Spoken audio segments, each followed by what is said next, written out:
Welcome to VN2 channel, and today we are talking about the Dungeness crab fishing Canada. This is my first video about crab fishing, so please stay tuned with me, and I will have more improved videos in the future. If you like it, please click the button below to subscribe to my channel to support my works. Thank you. The fishermen using squid as bait to catch the crab. First they chopped them into small pieces, and then filled them to the jar. Tighten the jar's lid, then tight the jar into the trap.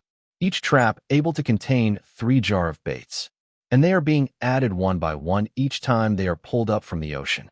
If any jar the fishermen see it's needed to change, then they change the new bait right away. This is how they are preparing the bait.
There are 2 types of Dungeness crab fishing in Canada.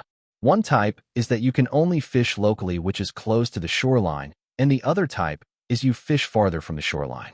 The license for each type of fishing are different. This is outside crab fishing type that you are watching. They are a little different from the inside, or the local people called it local crab fishing. Outside crab fishing, you throw each trap individually and pull them up one at a time, instead of tie them in one long line and throw them down one by one. And when you pull them up, they are all connected to each other. As you can see, this is one trap at a time pulling up by a hauler, which is controlled by one fisherman, and with other 2 men help to empty the trap, change the bait, and rack up the traps onto the boat and prepare for the next throw after the pull is done.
This is how to do the crab grading.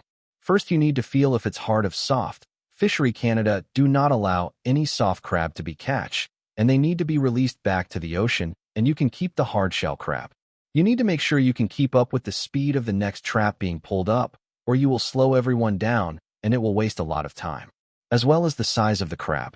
Fishery Canada have a designated size that you need to be met in order to keep the crab. If you are not sure if it's the right size, then put them aside and use the scale to measure them later so you can keep up the speed with the team. If the size of the crab is below the allowed size, then you need to release the crab back to the ocean. That way the crab can grow bigger and you able to fish them next year. Otherwise there won't be much crab for the next season if you catch everything. Fishery Canada have a very good nature management in the world. That's why Canada maintains a natural rich country in the world. Crab fishing is a hard and dangerous job by nature. Please buy more crabs to eat to support the fishermen and their hard works. I will let you watch the rest of the video to the end. If you like my work, please subscribe and support. We will have more in the future. Thank you very much for watching.